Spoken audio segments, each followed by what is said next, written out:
Mic के प्रति, कैमरे के प्रति अलग लगी है, बट इनिशियली आप जब जाएंगे तब आपको थोड़ी मेहनत करनी पड़ेगी, वो ध्यान रखना। बहुजन यूट्यूबर्स मीट, यानी यहाँ मुझे लगता है कि वे सारे लोग देश भर के कोने कोने से आए होंगे जो उस वंचित शोषित जमात के बीच से निकल करके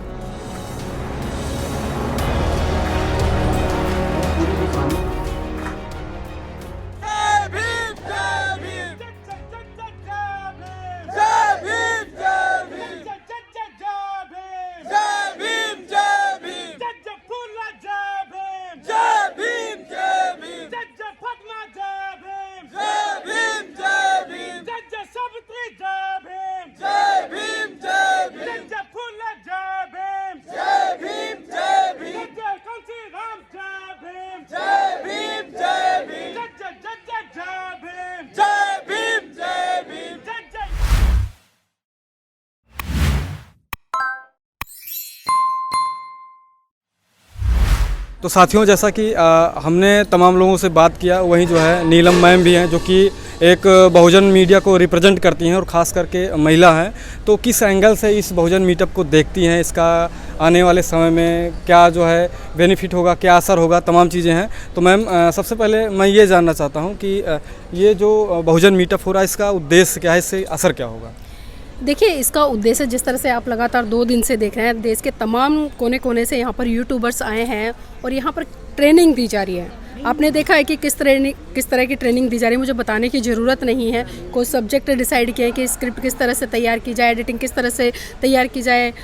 एक्स्ट्रा वॉइस ओवर किस तरह से किया जाए, म्यूजिक किस तरह से डाला जाए, साउंड को किस तरह से क्लियर किया जाए। तमाम ऐसे विषयों पर यहाँ पर चर्चा हुई है। और जिस तरह से आपने बात करी, इसका उद्देश्य तो खैर यही था, लेकिन इसके साथ साथ में इसका एक बहुत बड़ा उद्देश्य है कि देश के तमाम जो बहुजन पत्रकार हैं, क्योंकि मैं पत्रकार इसलिए बोल रही हूँ क्योंकि लोग कहीं ना कहीं ने यूट्यूबर कहकर एक छोटे उसमें शब्द में माप देते हैं, लेकिन कहीं ना कहीं ये देश की वो आवाज़ है जो धरातल की खबरें दिखाकर जन जन तक पहुंचाने का काम करते हैं। तो बेसिकली यही उद्देश्य था कि देश के जो तमाम बहुजन पत्रकार यहाँ पर एकत्रित हुए हैं, पहले तो उन सबको एकजुट करना। और जो जहाँ तक मुझे फील हुआ, मुझे नहीं पता ये लोग ऐसा करेंगे नहीं करेंगे, लेकिन लास्ट टाइम भी मैंने इस मीटिंग अटेंड की थी, तो मैंने एक सुझाव भी दिया था कि जितने भी देश के बहुजन पत्रकार हैं, आप एक टेलीग्राम ग्रुप बनाइएगा और जो अन्य राज्यों की खबरें होती है, जैसे आप लोग उदाहरण के तौर पर झारखंड में रहे, कोई छत्तीसगढ़ में, कोई बिहार में, कोई उड़ीसा में है, कोई पंजाब में है, या हम लोग दिल्ली में, तो हमारी एक कनेक्टिविटी ऐसी होनी चाहिए, अगर दिल्ली में कोई घटना घटी है तो हम उसको फेयर वीडियो को टेलीग्राम ग्रुप पर डाल दे तो पूरे भारत देश में वो खबर चली जाए। इसी तरह से अगर छत्तीसगढ़ में कोई खबर हुई तो उस टेलीग्राम पर डाल दे, जिस भी व्यक्ति को खबर लगानी है वो बड़ी आसानी से उस खबर को जन जन तक पहुंचा सकता है। लेकिन मुझे नहीं लगा कि इस तरह का काम हुआ टेलीग्राम ग्रुप बनाकर। लेकिन फिर मैं दोबारा से यही कहूँगी, क्योंकि देखिए, अच्छी चीज़ें हमें बहुत जल्दी स्वीकार कर लेनी चाहिए, क्योंकि हम जनता की आवाज़ और खासकर उस शोषित पिछड़े वर्ग के लिए हम लोग काम कर रहे हैं जिसकी आवाज़ कोई नहीं बनता। मैम, जैसा कि मैं यहाँ आया हूँ और देख रहा हूँ कि महिलाओं के का रिप्रेजेंटेशन यहाँ पे बहुत ही कम है, और आप महिला वर्ग से आती हैं, तो आपकी कहीं ना कहीं ज़्यादा जिम्मेदारी बनती है कि जोड़ने का काम करिए और महिलाएं भी इस फील्ड में आएँ, बहुजन मीडिया में। इसके लिए भी आपने कुछ किया है या कर सकती हैं, या कोई प्लान है इसके बारे में? देखिए, मैं आपको बता दूं, पत्रकारिता के फील्ड में जो बहुजन समाज की महिलाएं हैं वो क्यों नहीं निकल कर आना चाहती, उसका एक बहुत बड़ा कारण है। उसका कारण ये है क्योंकि आज जिस तरह से देश में एट्रोसिटी हो रही है बहन बेटियों के साथ में, महिलाओं के साथ, कहीं ना कहीं एक भय उत्पन्न होता है, मानसिक भय है लोगों के कि हमारे घर की बहन बेटी अगर बाहर निकल कर जाएगी, उसके साथ में कोई अनचाही ही घटना ना हो जाए, इससे बहुत ज़्यादा खतरा रहता है। और यही वजह है कि जो बहुजन समाज के लोग हैं, ज़्यादातर छोटी मोटी मैं कहूँगी कि चाहे तो टीचिंग लाइन में अपने बच्चों को डालते हैं, नर्सिंग लाइन में अपने बच्चों को डालते हैं, या जो ज़्यादा वेल एजुकेटेड फैमिली होती हैं वो अच्छे अच्छे कंपटीशन की तैयारी उनको करने के लिए प्रेरित करते हैं। लेकिन मैं ज़्यादातर रेशो देखती हूँ कि आप किसी से बात करें कि आप अपने बच्चों को पत्रकार बनाना चाहते हो, कोई इस पर बात करता नज़र नहीं आता। वो कहते हैं नहीं, पत्रकारिता में बहुत रिस्क होता है, और ये वास्तविकता है। अगर महिला पत्रकारिता करती है तो उसके लिए वास्तव में बहुत बड़ा कोई ऐसा रिस्क है। कोई ऐसा मोटिवेशन दीजिए ताकि जो महिलाएं, लड़कियां अगर सुनती हैं आपको, तो उनको भी ये चीज़ रियलाइज़ हो कि हाँ, हम भी कर सकते हैं या हमको भी करना चाहिए। बिल्कुल, मैं वही चीज़ें बता रही थी आपको, क्योंकि देखिए, महिला होने के नाते हमें डरना नहीं है। सबसे पहले तो आप अपने अंदर से डर निकाल दीजिए, क्योंकि आप एक ऐसी शक्ति है, जब एक महिला एक पुरुष को पैदा कर सकती है, उसका पालन पोषण कर सकती है, उसको ये गौरवान्वित करा सकती है कि मैं पुरुष हूँ, और वही पुरुष आगे चलकर ये कहता है कि पुरुष प्रधान देश देश है भारत, तो उस महिला को समझना चाहिए कि आपकी शक्ति क्या है। और छोटी मोटी घटनाओं से, क्योंकि घटनाएं मैं कहती हूँ अगर यहाँ पर 140 करोड़ की आबादी है, 140 करोड़ों में से कुछ % देखिए घटनाएं होती है, लेकिन उन घटनाओं की तरफ ध्यान ना देकर आपको अपने आत्मबल को बढ़ाना है, अपनी आत्म शक्ति को बढ़ाना है, अपने विश्वास को बढ़ाना है और आपको उस 85% नहीं बल्कि 90% लोगों का प्रतिनिधित्व करना है, क्योंकि हमारी आबादी बहुत है। और अपनी आबादी, क्योंकि कहीं ना कहीं जब हम समाज में निकलते हैं तो एक हमें मोरल सपोर्ट भी मिलता है, क्योंकि मैं खुद उसका जीता जागता उदाहरण, पिछले 10-15 सालों से मैं सामाजिक क्षेत्र में, राजनीतिक क्षेत्र में, धार्मिक क्षेत्र में काम कर रही हूँ और पिछले 4-5 साल से मतलब मैं यूट्यूबर के तौर पर भी काम कर रही हूँ, पत्रकारिता की फील्ड में हूँ। उससे पहले मैंने पंजाब नेशनल जो अखबार है उसमें भी काम किया है और तमाम मतलब पहले सोशल मीडिया के माध्यम से अपनी बात को लगातार रखती थी, देखती थी कि मैं लोग जो एंटी विचारधारा के लोग हैं तरह तरह की धमकियां देते थे जी,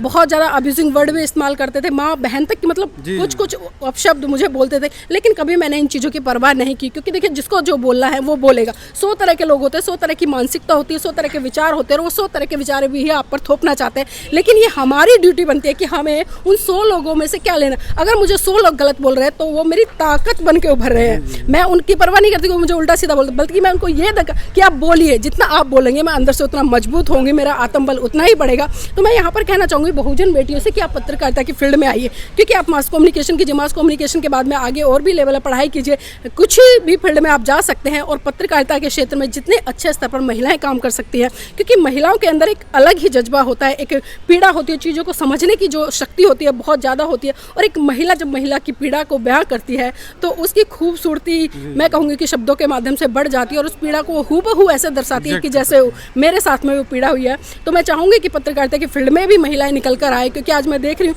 बहुत निराशा भरा माहौल है, मुश्किल से मतलब 130-40 यहाँ पर पत्रकार आए हैं देश के कोने कोने से और मात्र 3 या 4 महिलाएं उसमें हैं। तो आप सोच सकते हैं कितना विचारणीय पर्सन है। लेकिन इसके साथ साथ में मैं ये भी कहूँगी कि बहन बेटी को बढ़ चढ़कर इसमें भाग लेना चाहिए और जो पुरुष साथी है उनको अपने घर की बहन बेटी को इस क्षेत्र में निकालना चाहिए। मैम लास्ट जो है मैं ये जानना चाहता हूँ, जैसे आज बहुजन मीडिया जो है अभी 100 से अधिक यूट्यूबर्स आए हैं, एक साथ आए हैं, उसी तरीके से इस बहुजन समाज को जागृत करने में, उसको आगे बढ़ाने में तमाम संगठन हैं। तो क्या आपको लगता है कि क्या ये लोग भी इस तरीके से एक साथ आ सकते हैं और एक सामाजिक बदलाव कर सकते हैं? देखिए, जो आपने बात करे कि बहुजन मीडिया के तमाम 100 से ज़्यादा पत्रकार एक साथ आए हैं, इकट्ठे हुए हैं, लेकिन यहाँ से जाने के बाद वो फिर अकेले अकेले हो जाएंगे।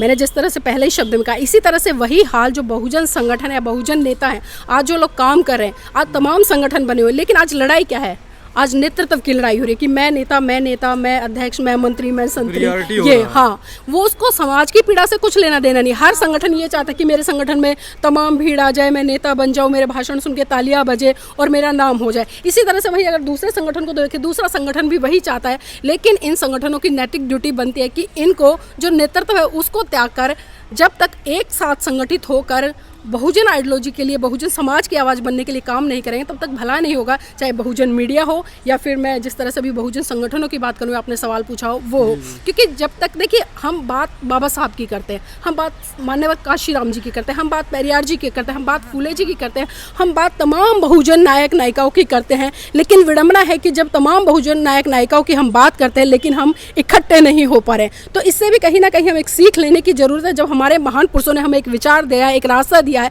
आज कितने लोग हैं, देखिए बहुजन समाज के 90% लोग इस भारत देश में, लेकिन आप आइडियोलॉजी के आधार पर उन्हें देखिए वो कहाँ ठहरते हैं। बाबा साहब ने साफ साफ इस देश के लोगों को रास्ता दिया कि आपकी जो लड़ाई है वो सांस्कृतिक लड़ाई है और सदियों से सांस्कृतिक लड़ाई रही है, लेकिन उस सांस्कृतिक लड़ाई की तरफ आज कितने लोग बढ़ रहे हैं, क्योंकि बाबा साहब ने 1956 में जिस तरह से अपने लोगों को बौद्ध धर्म की दीक्षा देकर एक महान धर्म दिया, एक वैज्ञानिक धर्म दिया, लेकिन आज लोग उधर ना जाकर, भले वो अम्बेडकरवादी अपने आप को कहते हैं, लेकिन कहीं ना कहीं जो सांस्कृतिक लड़ाई है, जो सांस्कृतिक विरासत है, उसको बचाने के लिए बहुत कम लोग काम करें। और वही कारण है कि आज देश में तमाम जो बहुजन समाज है, संगठन है, उन पर अत्याचार, शोषण हो रहा है। लास्ट जो है आप पूरे बहुजन मीडिया को क्या संदेश देना चाहती हैं?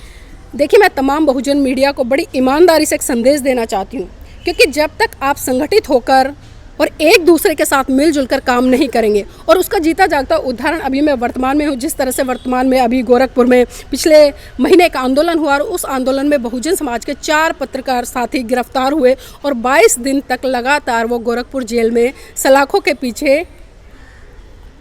रहे। और फिर अभी 3 दिन पहले उन 22 जो 9 लोग थे और खासकर जिसमें कि 4 बहुजन पत्रकार थे, उनकी रिहाई हुई है, वो लौटे हैं। लेकिन